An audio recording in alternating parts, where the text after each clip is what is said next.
ഒരു ദിവസം ഭഗവാൻ വിദ്യാർത്ഥികളുടെ കൂടെ ഇരിക്കുകയാണ്. ഈ വിദ്യാർത്ഥികളുടെ കൂടെ ഇരിക്കുന്ന സമയത്ത് സ്വാമി ആ വിദ്യാർത്ഥികളോട് ചോദിച്ചു, ഈ ലോകത്തിൽ ദുർലഭങ്ങളിൽ ദുർലഭം എന്താണ്?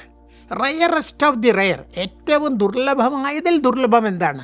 Rarest of the rare. കുട്ടികൾ ഒരുപാട് ഉദാഹരണങ്ങൾ പറഞ്ഞു.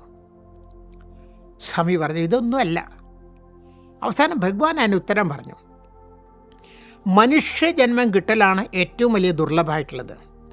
നരജന്മം പറയില്ല, നരജന്മം ദുർലഭമാണ്, മനുഷ്യനായിട്ട് ജനിക്കുക. 2, അവതാരകാലത്ത് മനുഷ്യനായിട്ട് ജനിക്കുന്ന അതിനേക്കാൾ ദുർലഭമാണ്. 3, അവതാര പുരുഷനാണെന്ന് മനസ്സിലാവില്ല, അതിനേക്കാൾ ദുർലഭമാണ്.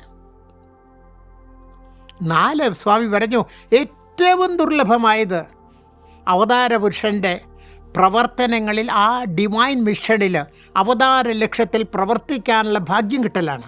ശ്രീരാമചന്ദ്ര ഭഗവാന്റെ മുമ്പിൽ അണ്ണാറക്കണ്ണനും കുരങ്ങന്മാരും എല്ലാം വർക്ക് ചെയ്തതുപോലെ മനുഷ്യജന്മം കിട്ടൽ ദുർലഭങ്ങൾ ദുർലഭമാണ്.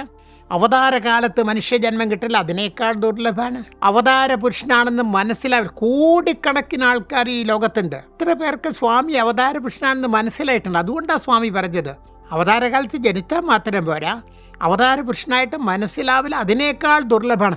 ഏറ്റവും ദുർലഭമായത് അവതാര പുരുഷൻ്റെ അവതാര ദൗത്യത്തിൽ പങ്കെടുക്കാനുള്ള ഭാഗ്യമാണ്. ഇത് 4 കിട്ടിയവരാണ് നമ്മളെല്ലാവരും. മനുഷ്യജന്മം കിട്ടി, അവതാരകാലത്ത് മനുഷ്യജന്മം കിട്ടി, അവതാര പുരുഷനാണെന്ന് മനസ്സിലായി, അവതാര പുരുഷൻ്റെ ദൗത്യത്തിൽ നമുക്ക് പങ്കെടുക്കാനായിട്ട് സാധിക്കേണ്ട. അതുകൊണ്ട് ഭഗവാൻ പറയുന്നു, ഇത് കൈവിട്ട് കളയരുത്, കയ്യിൽ നിന്ന് അങ്ങോട്ട് വിട്ടുപോകരുത്. ഈ അവസരം പൂർണ്ണമായിട്ട് ഉപയോഗിക്കാൻ നമുക്ക് സാധിക്കണം. അങ്ങനെ സാധിക്കാൻ, പൂർണ്ണമായിട്ട് ഉപയോഗിക്കാൻ സ്വാമി നമ്മളെ അനുഗ്രഹിക്കട്ടെ എന്ന് പ്രാർത്ഥിക്കുന്നു.